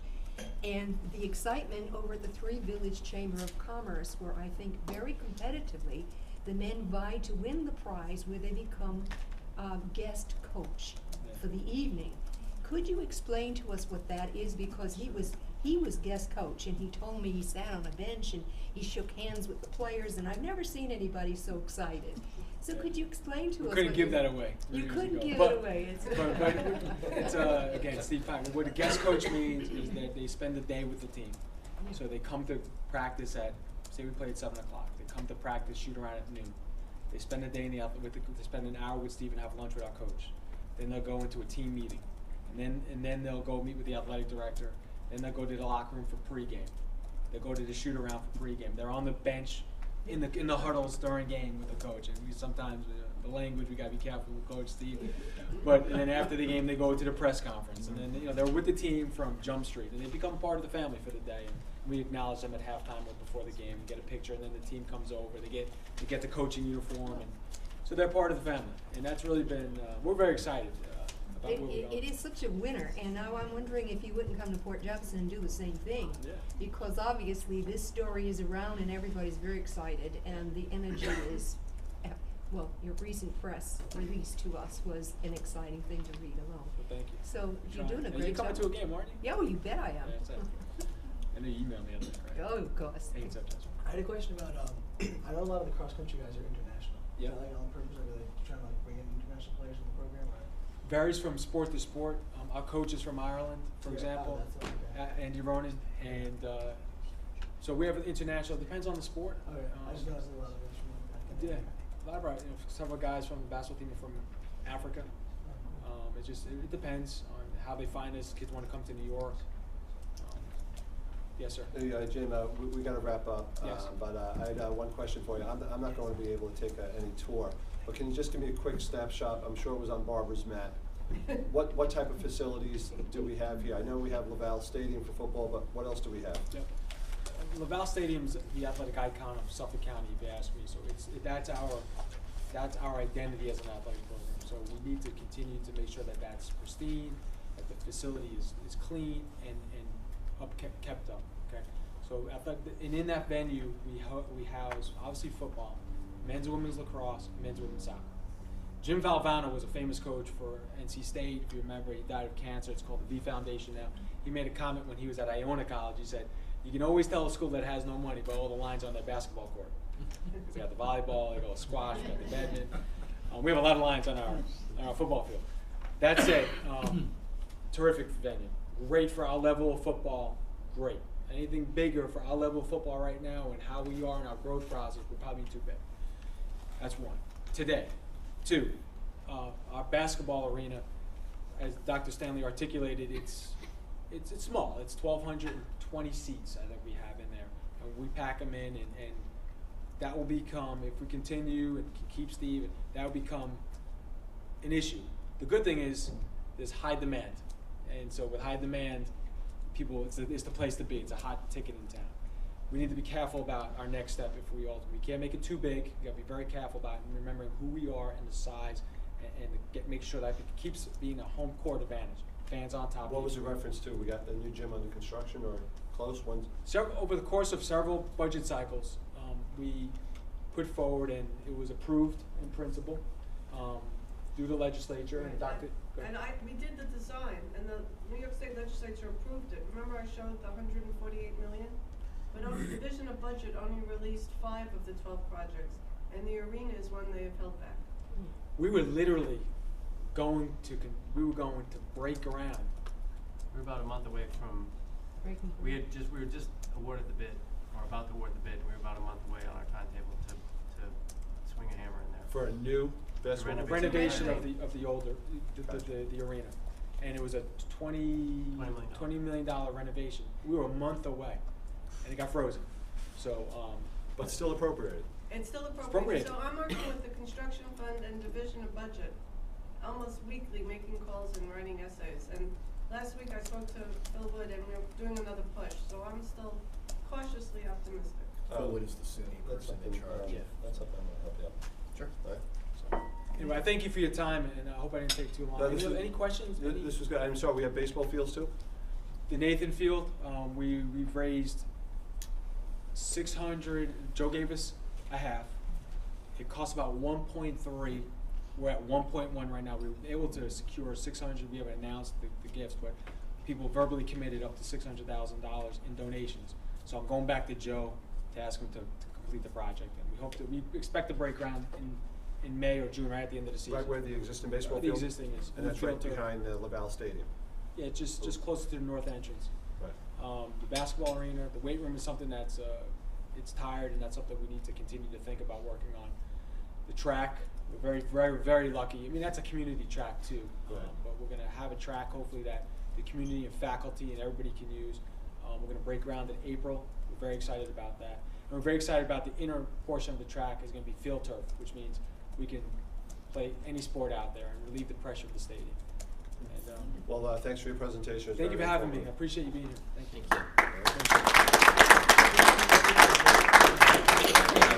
Is there any other business or new business anybody wants to raise? The next meeting is going to be on May 11th, and George, I'm going to ask you. Sam and I were chatting before, and Sam thought, and I thought it was a great idea. Perhaps we have the next meeting at the Southampton College, so we can take a peek at that, and if that's okay with everybody. And so if we can see if I make arrangements for us to be May 11th, 9 o'clock to 11 o'clock, next meeting. And if we can't do it at Southampton, we'll pick a place here on the main campus. Are there any other issues, matters? If not, I'll take a motion to adjourn. Motion. Good time. Second. All in favor? Aye. Meeting is adjourned. Thank you very much. Happy Valentine's Day. Same to you.